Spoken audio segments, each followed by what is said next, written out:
नमस्कार दोस्तों, मैं पुखराज शर्मा आप सबका स्वागत करता हूं आपके अपने YouTube चैनल श्री करनी कॉमर्स क्लासेस में। चलते हैं दोस्तों 16 जुलाई से 20 जुलाई 2020 के करंट अफेयर्स के पार्ट 2 की तरफ। लेकिन इससे पहले पिछले वीडियो में मैंने आपको find out the face competition के बॉलीवुड के 3 अभिनेता को दिखाया था जिनका अभी हाल ही में देहांत हो गया है। आप इरफान खान, ऋषि कपूर, सुशांत सिंह राजपूत। मैंने आपसे प्रश्न ये पूछा था कि तीनों बॉलीवुड के अभिनेताओं की पहली और अंतिम मूवी कौन सी थी तथा उस मूवी के डायरेक्टर कौन थे। तो सबसे पहले चलते इरफान खान की तरफ। इरफान खान जो कि राजस्थान के जयपुर से बिलोंग करते थे, उनके एक छोटे रोल में डेब्यू फिल्म 1988 में आई थी जिसका नाम था सलाम बॉम्बे, जिसको डायरेक्टेड किया गया था जानी मानी फिल्म डायरेक्टर मीरा नायर ने। उसके बाद इरफान खान ने अपनी फाइनल फिल्म जो अपेयरनेस रोल में करी थी वो करी थी अंग्रेजी मीडियम, जिसमें डायरेक्टर थे होमी अदजानिया, और ये रिलीज हुई थी 13 मार्च 2020 की तरफ। तो हम कैसे याद करेंगे, बॉम्बे वाले क्या बोलते हैं? अंग्रेजी। बॉम्बे वाले कौन से स्कूल में पढ़ते हैं? अंग्रेजी मीडियम। और बॉम्बे में कौन रहते थे? इरफान खान। तो इरफान खान जो कि बॉम्बे में रहते थे वे अंग्रेजी मीडियम स्कूल में पढ़ते थे। तो इससे याद हो जाएगा इनकी पहली और आखिरी मूवी। पहली आती है तो आपको सलाम बॉम्बे लिखना है और द्वितीय आती है तो आपको अंग्रेजी मीडियम लिखना है, मीरा नायर, और साथ में आपको होमी अदजानिया का नाम याद रखना है। तो मीरा होम में रहती है, यानी भक्त कवियत्री मीराबाई घर में ही रहती है, तो वहां से होमी याद हो जाएगा। और वैसे होमी जहांगीर बाबा से भी आपको याद हो जाएगा। चलते हैं दोस्तों ऋषि कपूर की तरफ।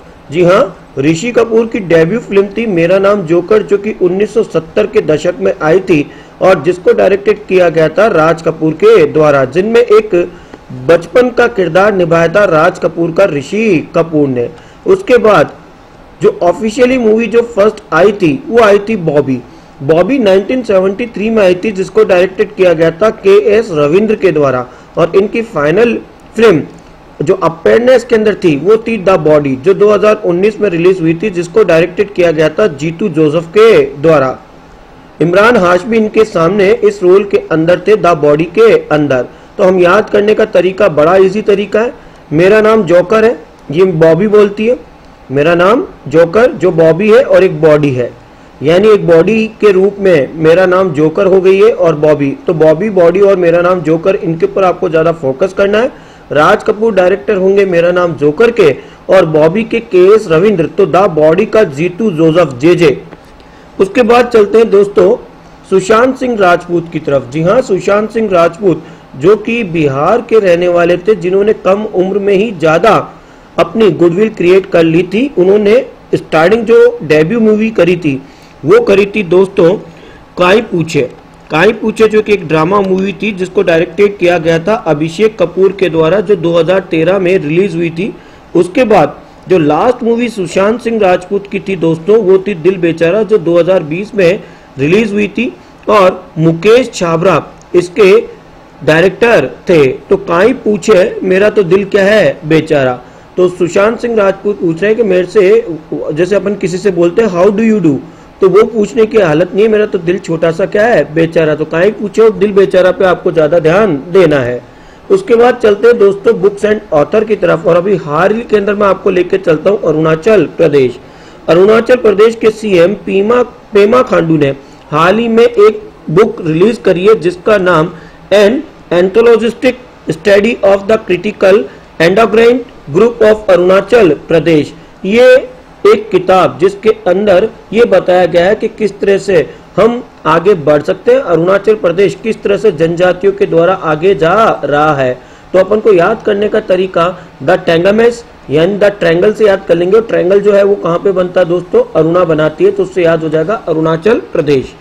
उसके बाद दोस्तों चलते हैं अगली किताब की तरफ, बुक एंड ऑथर की तरफ। तो आपके शक्ति अकेडमी अवार्ड बलदेव सिंह सदकामा के द्वारा बनाई गई एक किताब जिसका नाम है सूरज काडे मर्दा नाही, यानी सूरज कादे मर्दा नहीं, यानी सन नेवर डाइज। इस किताब को हाल ही के अंदर रिलीज किया है बलदेव सिंह सदकामना ने। दोस्तों इस किताब में उधम सिंह के बारे में बताया गया है जिनकी 80वीं डेथ एनिवर्सरी जो अभी 31 जुलाई 2020 के दिन मनाई जाएगी उसके तहत इस किताब को रिलीज किया गया है बलदेव सिंह सतकामा ने, और इस किताब का नाम है सूरज का डे मरदा नहीं, यानी सन कभी मरते नहीं है। उसके बाद चलते हैं दोस्तों डे एंड डेट की तरफ। डे एंड डेट में सबसे पहले जुलाई 15 की तरफ चलते हैं, और जुलाई 15 के दिन वर्ल्ड यूथ स्किल डे मनाया जाता है। दोस्तों यहाँ पर आपको ये जानना भी जरूरी है कि नेशनल यूथ डे 12 जनवरी के दिन मनता है, जबकि 12 अगस्त के दिन वर्ल्ड यूथ डे मनता है। तो जुलाई 15 के दिन world youth skill day celebrate किया जाता है। तो 12 जनवरी तो स्वामी विवेकानंद जी की बर्थ एनिवर्सरी होती है, जिसको नेशनल यूथ डे के रूप में भारत में मनाया जाता है। और 12 अगस्त के दिन world youth day global level पे सेलिब्रेट किया जाता है। तो 15 जुलाई के दिन वर्ल्ड यूथ स्किल डे मनाया जाता है। चलते हैं दोस्तों, ये जो आपको स्क्रीन के ऊपर नजर आ रहे हैं world youth skill day 2020, skill for a resilient youth in the era of covid and the beyond, ये 2020 की इस साल की 15 जुलाई के दिन सेलिब्रेट किए गए वर्ल्ड यूथ स्किल डे की थीम थी। तो याद करने का तरीका, वर्ल्ड यूथ स्किल डे में स्किल आ रहा है, skill for a resilient youth in the era of covid and the beyond. चलते हैं दोस्तों इससे आगे और अगले डे एंड डेट की तरफ, वर्ल्ड इमोजी डे। जी हाँ, हम लोग व्हाट्सएप और सोशल मीडिया के ऊपर इमोजी का ज्यादा उपयोग करते हैं। इवन हमारी लाइफ में मीडिया, चाहे मैगजीन हो चाहे पेपर हो, सब में हम इमोजी के द्वारा हमारे जो दिल की बात है वो एक्सप्रेस करते हैं। तो वर्ल्ड इमोजी डे 17 जुलाई के दिन मनाया जाता है। तो इमोजी जो है वो ज्यादा खतरा पैदा करती है, तो खतरा से हो जाएगा दोस्तों 17। तो इमोजी डे मनाया जाता है 17 जुलाई के दिन। दोस्तों 17 जुलाई के दिन ही world day for international justice भी मनाया जाता है। दोस्तों world day for international justice जानने से पहले आपको आईसीसी के बारे में जानना जरूरी है। दोस्तों ये आईसीसी इंटरनेशनल क्रिमिनल कोर्ट है, ये इंटरनेशनल क्रिकेट काउंसिल नहीं है। जब जस्टिस की बात आएगी तो आपको इंटरनेशनल क्रिमिनल कोर्ट ही याद करना है, और क्रिकेट की बात आएगी तो आपको इंटरनेशनल क्रिकेट काउंसिल याद करना है। तो 17 जुलाई के दिन क्योंकि इमोजी नहीं बनानी है, वो खतरा है, अन्यथा आपका इंटरनेशनल जस्टिस भी नहीं हो पाएगा। तो इंटरनेशनल क्रिमिनल कोर्ट, जिसका हेडक्वार्टर नीदरलैंड हैग में स्थित है, और जहां पे प्रेसिडेंट के रूप में चिल ओबे ओजुजी अभी भूमिका अदा प्ले कर रहे हैं। तो चिल से याद हो जाएगा चिली, तो चिली से याद हो जाएगा हैग नीदरलैंड के अंदर यदि जस्टिस नहीं मिला तो आपको मिर्ची लग जाएगी। तो चिली इबो ओसुजी। चलते हैं दोस्तों 18 जुलाई के दिन, जिस दिन सेलिब्रेट किया गया है इंटरनेशनल नेल्सन मंडेला डे। जी हाँ, 67 ईयर तक फ्रीडम के लिए लड़ने वाले साउथ अफ्रीका के इस बड़े लीडर के बर्थ एनिवर्सरी को इंटरनेशनल नेल्सन मंडेला डे मनाया जाता है 18 जुलाई के दिन। दोस्तों इस साल की जो नेल्सन मंडेला इंटरनेशनल डे 2020 में मनाया गया था, उसकी theme take action inspired change ये थी। तो टेक एक्शन इंस्पायर्ड चेंज ये थीम थी इंटरनेशनल नेल्सन मंडेला डे की तरफ। दोस्तों यहाँ पर साउथ अफ्रीका को जानना जरूरी है, जहाँ प्रेसिडेंट के रूप में माकमेला सिरिल रामफोसा है, और कैपिटल यहाँ की 3 है, प्रिटोरिया एग्जीक्यूटिव है, वोलमफ्रेंटन जुडिशियल है, कैपटाउन लेजिस्लेटिव है, और यहाँ की करेंसी साउथ अफ्रीकन रैंड चलती है। दोस्तों यहाँ पर मैं नेल्सन मंडेला की कुछ बायोग्राफी आपके साथ शेयर करना चाहता हूँ। नेल्सन मंडेला जो कि former president of south Africa भी रह चुके थे। दोस्तों 1993 में दक्षिण अफ्रीका के पूर्व राष्ट्रपति फ्रेडरिक विलियम डी क्लार्क के साथ संयुक्त रूप से नोबेल शांति पुरस्कार आपको मिला था।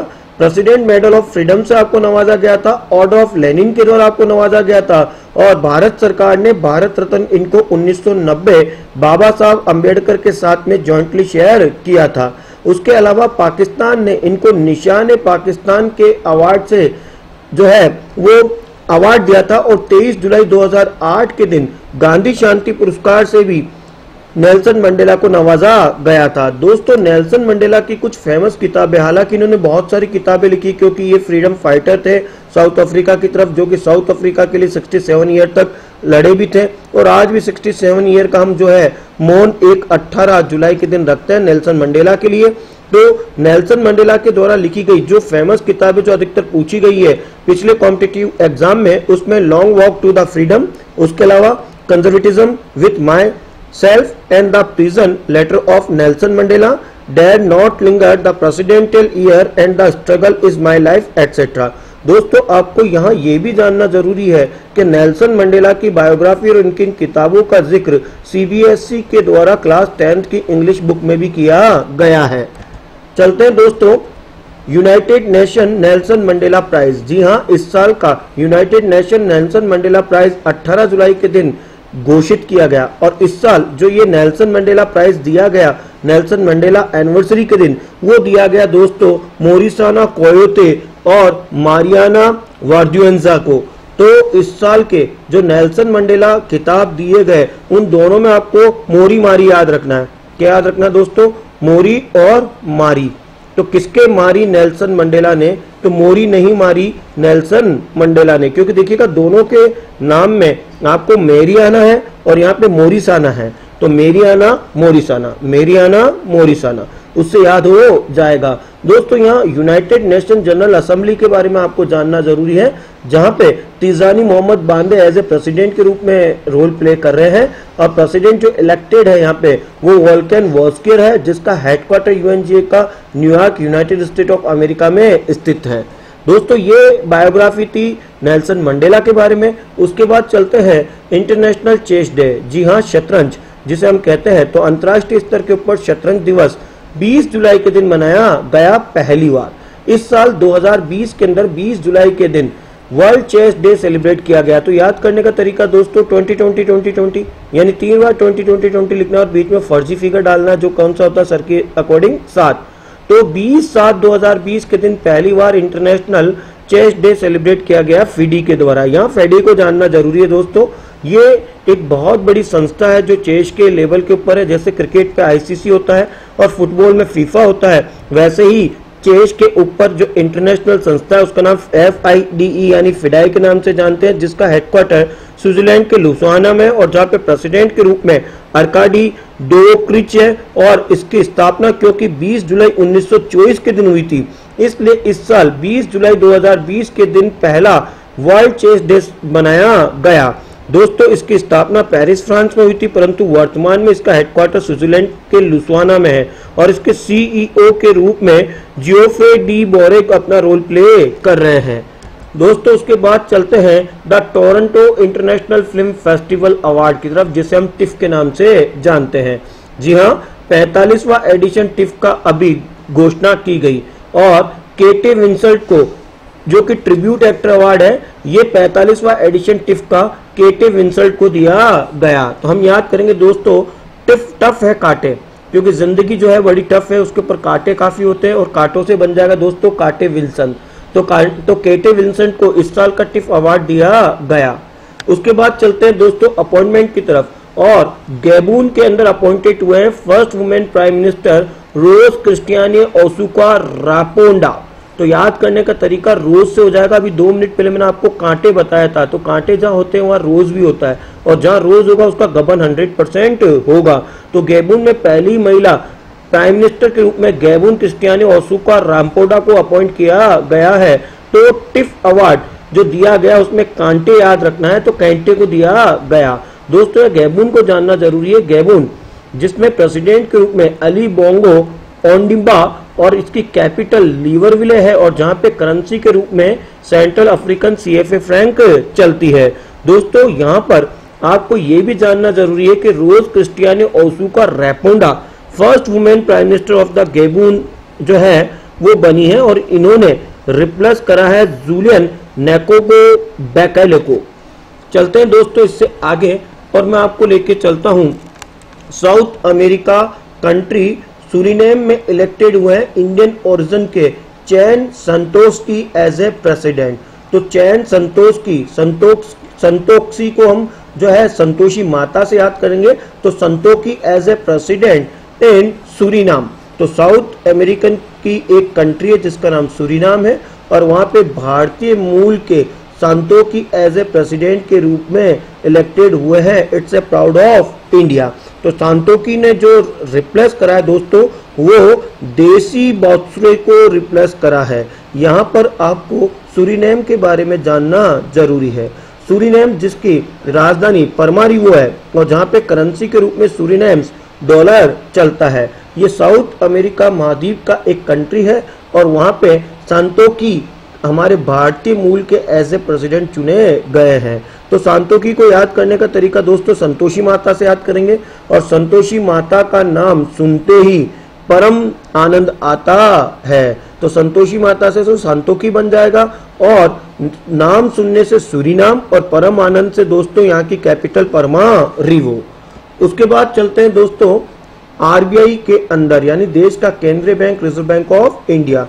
और रिजर्व बैंक ऑफ इंडिया ने रीअपॉइंटेड करा है श्याम श्रीनिवासन को फेडरल बैंक के अंदर as a MD and CEO. तो फेडरल बैंक के अंदर मैनेजिंग डायरेक्टर एंड सीईओ के रूप में श्याम श्रीनिवासन को आरबीआई में रीअपॉइंट किया गया है। दोस्तों फेडरल बैंक जिसकी टैगलाइन है योर परफेक्ट बैंकिंग पार्टनर। उसके बाद चलते हैं दोस्तों एसबीआई कार्ड की तरफ। स्टेट बैंक ऑफ इंडिया के कार्ड के अंदर अश्विनी कुमार तिवारी को अपॉइंटेड किया गया as a MD and CEO. तो याद करने का तरीका, अश्विन कुमार को एसबीआई कार्ड के अंदर अपॉइंट किया गया है दोस्तों। उसके बाद चलते हैं जोराम के अंदर और मिजोरम के जोराम में मेगा फूड पार्क का इनॉग्रेशन किया गया। मिनिस्ट्री ऑफ फूड प्रोसेसिंग, हमारी union minister of food processing Shrimati Harsimrat Kaur Badal के द्वारा इसको इनोग्रेट किया गया मिजोरम के जोराम में। दोस्तों ये मेगा फूड पार्क किसानों के लिए काफी कुछ मददगार साबित हो रहे हैं, जिसमें वेजिटेबल और पेरिशेबल जो वेजिटेबल होते हैं उनको वहां पे कोल्ड स्टोरेज में रखा जाता है ताकि किसानों को उनका उचित दाम मिल सके। तो मिजोरम के जोराम के अंदर मेगा फूड पार्क का इनोग्रेट किया गया union minister of food processing की मिनिस्टर श्रीमती हरसिमरत कौर बादल। दोस्तों उसके बाद चलते हैं मधु बाबू पेंशन योजना की तरफ। जी हाँ, उड़ीसा गवर्नमेंट ने मधु बाबू पेंशन योजना के अंदर ट्रांसजेंडर कम्युनिटी को भी शामिल किया गया है। जो ट्रांसजेंडर जिसे हम एलजीबीटीक्यू बोलते हैं दोस्तों, उनको इस मधु बाबू पेंशन योजना के अंदर शामिल किया गया उड़ीसा के अंदर। उड़ीसा जिसकी राजधानी भुवनेश्वर है और जहाँ Ganeshi Lal as a governor के रूप में है और जहाँ पे Patnaik sir as a CM के रूप में है। दोस्तों उसके बाद चलते हैं रिप की तरफ, यानी रेस्ट इन पीस। तो जॉन लेविस जिनका जन्म 1940 में हुआ था, 2020 में जॉन लेविस अब इस दुनिया में नहीं है। जाने माने एक समाज सुधारक, सिविल राइट मूवमेंट पियोनियर कह सकते हैं हम, और जिन्होंने लंबे समय तक कांग्रेस में सिविल राइट्स के लिए लड़ाई लड़ी और उनका इंतकाल 80 साल की उम्र में हो गया। तो जॉन लेविस, जॉन प्लेयर से याद हो जाएगा, तो जॉन लेविस का भी हाल ही में इंतकाल हुआ। वो कहां से बिलोंग करते थे दोस्तों? यूएस से, और वो सिविल राइट्स मूवमेंट के लिए काफी जाने जाते थे। दोस्तों ऐसे ही एक जाने माने मैथमेटिशियन का भी इंतकाल हो गया कोविड-19 बीमारी के तहत। रेस्ट इन पीस है सर की भी। तो CS शेषाद्री जो कि पद्म भूषण अवार्ड से सम्मानित थे और इसके अलावा जाने माने मैथमेटिशियन टीचर भी थे। उनका 88 ईयर की उम्र में कोविड-19 के तहत इनकी मृत्यु हो गई है। CS शेषाद्री, मीनाक्षी शेषाद्री से याद हो जाएगा दोस्तों यहाँ पर एक प्रश्न आपके साथ मैं शेयर करता हूँ।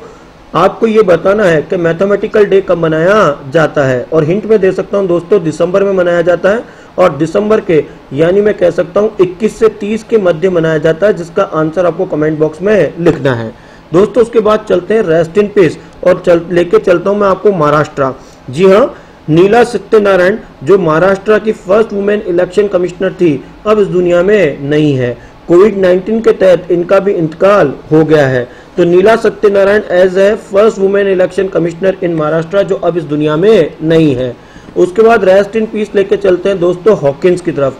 तो हॉकिंस के अंदर अब आपको लेके चलता हूँ और यहाँ पे जानता हूँ हॉकिंस के जो हेड थे, जो फाउंडर थे हॉकिंस कंपनी के, वो भी अब इस दुनिया में नहीं है, उनके भी इंतकाल हो गया है। उसके बाद चलते हैं दोस्तों फार्मूला 1 रेस की तरफ, और इंग्लैंड के जाने माने मर्सिडीज ड्राइवर लुइस हैमिल्टन ने आखिरकार फार्मूला 1 चैंपियंस जो हंगरियन ग्रांड प्रिक्स 2020 कहलाती है, उसको 8वीं बार ये टाइटल अपने नाम कर लिया है। दोस्तों इस विक्ट्री के साथ लुइस हैमिल्टन सर की 86वीं ये ग्रांड प्रिक्स जो है वो विन है, और ये अब मात्र 5 बिहाइंड है जर्मन ग्रेट मार्क शूमाकर से। जो शूमाकर सर है फार्मूला 1 रिकॉर्ड उनके नाम 91 है, और यहाँ पर इंग्लैंड के लुइस हैमिल्टन की इस जीत के साथ 86 हो गई है, यानी ये मात्र 5 और ग्रापी जीतते हैं तो ये रिकॉर्ड तोड़ सकते हैं जर्मन के great formula 1 racer Schumacher sir का, जिनके नाम 91 ग्रांड प्रिक्स है। दोस्तों यहाँ पे ये भी जानना जरूरी है कि अभी हाल ही के अंदर इन्होंने यानी लुइस हैमिल्टन सर ने स्टेरिन ग्रांड प्रिक्स 2020 भी जीती थी, और ऐसा उन्होंने 6 टाइम जीत के फार्मूला 1 वर्ल्ड चैंपियन भी रिकॉर्ड भी बनाया। दोस्तों यहाँ पर हंगरियन ग्रांड प्रिक्स के बारे में डिटेल से जानकारी जानना जरूरी है। हंगरियन ग्रांड प्रिक्स का जो रिजल्ट आया दोस्तों, उसमें लुइस हैमिल्टन जो मर्सिडीज के इंग्लैंड के हैं वो फर्स्ट पोजीशन पे थे, मार्क्स वर्स्टैपेन रेड बुल के सेकंड नंबर पे, और वॉल्टरी वॉर्थ मर्सिडीज के ड्राइवर थर्ड नंबर पे थे। दोस्तों हंगरी जिसकी राजधानी बुडापेस्ट है और जहाँ पे करेंसी हंगरियन फॉरेन चलती है, जो वेरी वेरी इंपॉर्टेंट है दोस्तों, जहाँ पे पीएम के रूप में विक्टर ऑर्बन है। दोस्तों वर्ल्ड T20 जो ऑस्ट्रेलिया में 2020 में होने वाला था, और उसकी न्यूज एंड अपडेट के बारे में बताता हूं। आखिरकार आईसीसी ने फैसला ले लिया है कि T20 वर्ल्ड कप ऑस्ट्रेलिया 2020 को कोविड-19 के तहत पोस्टपोन कर दिया गया है। जी हां, इंटरनेशनल क्रिकेट काउंसिल ने क्रिकेट के दीवानों को दीवानगी का असर अब अगले साल देखने को मिलेगा। हम सब लोग वर्ल्ड कप T20 का वेट कर रहे थे, और आईसीसी ने T20 वर्ल्ड कप जो ऑस्ट्रेलिया में होने वाला था उसको कोविड-19 के डर से पोस्टपोन कर दिया गया है। दोस्तों यहाँ पर आपको ये जानना जरूरी है कि इसके पोस्टपोन होने के बाद बीसीसीआई के ऊपर अब एक अच्छी बात आई है कि वो 13वां संस्करण आईपीएल का अक्टूबर-नवंबर में करा सकती है। वह इसी चीज का वेट कर रहे थे कि ऑस्ट्रेलिया के अंदर जो T20 वर्ल्ड कप होने वाला था, यदि वह पोस्टपोन्ड होता है आईसीसी के द्वारा, तो बीसीसीआई आईपीएल का 13वां संस्करण कराने की सोचेगी। तो आखिरकार ये आईसीसी T20 वर्ल्ड कप अब 1 साल के लिए पोस्टपोन कर दिया गया है। दोस्तों उसके बाद आपको मैं लेके चलता हूँ मैनचेस्टर टेस्ट की तरफ, जहां पे वेस्टइंडीज को 113 रन से इंग्लैंड ने हरा दिया और 3 मैचों की टेस्ट श्रृंखला में 1-1 की बराबरी कर ली। दोस्तों तूफानी गेंदबाजी के दम पर इंग्लैंड ने लिया है वेस्टइंडीज से हार का बदला।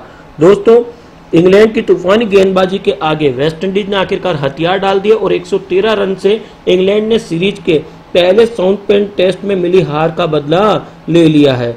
दोस्तों यहाँ पर आपको ये जानना जरूरी है कि करेन की उपलब्धि, इंग्लैंड के प्रतिभाशाली खिलाड़ी सैम करन ने एक बड़ी उपलब्धि हासिल की है। करन ने अपने देश में इंग्लैंड के लिए 8 मैच खेले और इंग्लैंड को उन 8 मैचों में जीत हासिल हुई है। इससे पहले Ken Warrington, MJ K Smith, Andrew Strauss, Greg Jones, Tim Bresnan भी खेले पहले 8 टेस्ट में जीते थे। स्कोर कार्ड आपके सामने दोस्तों, इंग्लैंड की पहली पारी दूसरी पारी का 469 पे 9, 129 पे 3, और वेस्टइंडीज 287 रन पहली पारी ऑल आउट और दूसरी पारी में 198 रन पे ऑल आउट हो गई। तो इस तरह से मैं कह सकता हूं जो 3 मैचों की टेस्ट श्रृंखला जो कोविड-19 के तहत पहली बार खेली गई वेस्टइंडीज और इंग्लैंड के अंदर, उसमें अब तीसरा टेस्ट देखने का आनंद आएगा। दोस्तों लेके चलता हूं फुटबॉल की तरफ, और Messi best give Barcelona 5-0 final day. आखिरकार मेसी ने 5-0 से बार्सिलोना को जिता ही दिया। तो मेसी ने रिकॉर्ड 7वीं बार जीता दोस्तों गोल्डन बूट। जी हां, विटोरिया अर्जेंटीनाई स्टार लियोनेल मेसी ने बार्सिलोना के अंतिम दौर के मैच में आलवेस पर 5-0 से शानदार जीत के दौरान 2 गोल कर स्पेनिश फुटबॉल लीग में रिकॉर्ड 7वीं बार किसी एक सत्र में सर्वाधिक गोल करने के गोल्डन बूट हासिल कर लिया। मेसी ने कुल लीग में 25 गोल दागे, जो उनके करीबी प्रतिद्वंदी करीम बेंजेमा से 4 अधिक थे। बेंजेमा मैड्रिड लॉगनेस मैच में गोल नहीं कर पाए थे और 7 सत्रों में सर्वाधिक गोल करने वाले पहले खिलाड़ी अब बन गए हैं लियोनेल मेसी, जो कि अर्जेंटीना के स्टार खिलाड़ी है। दोस्तों ये पूरी की पूरी यहाँ टेबल दे रखी है कि किस किस सत्र में कितने कितने गोल लियोनेल मेसी ने दागे। तो 2019-20 में 25 गोल इन्होंने दागे और हाईएस्ट 50 गोल इन्होंने 2011-12 में दागे। उसके बाद चलते हैं दोस्तों find out the fest competition, यानी आज का प्रश्न आपके सामने है चेहरा पहचानो प्रतियोगिता का। आप जाने माने ऑथर है जो काफी सारी मैगजीन और बुक लिखते हैं, और आपके ऊपर आपकी खुद की एक बायोपिक भी बनाई गई जो कि 2 स्टेट नाम से थी। आपको इन बड़े ऑथर का नाम लिखना है और इनकी कुछ अच्छी किताबें जो इन्होंने लिखी और जिनका हम सभी इंतजार करते हैं, उन किताबों को कमेंट बॉक्स में बताना है। तब तक के लिए पुखराज शर्मा को इजाजत दीजिएगा दोस्तों। जय हिंद, जय भारत।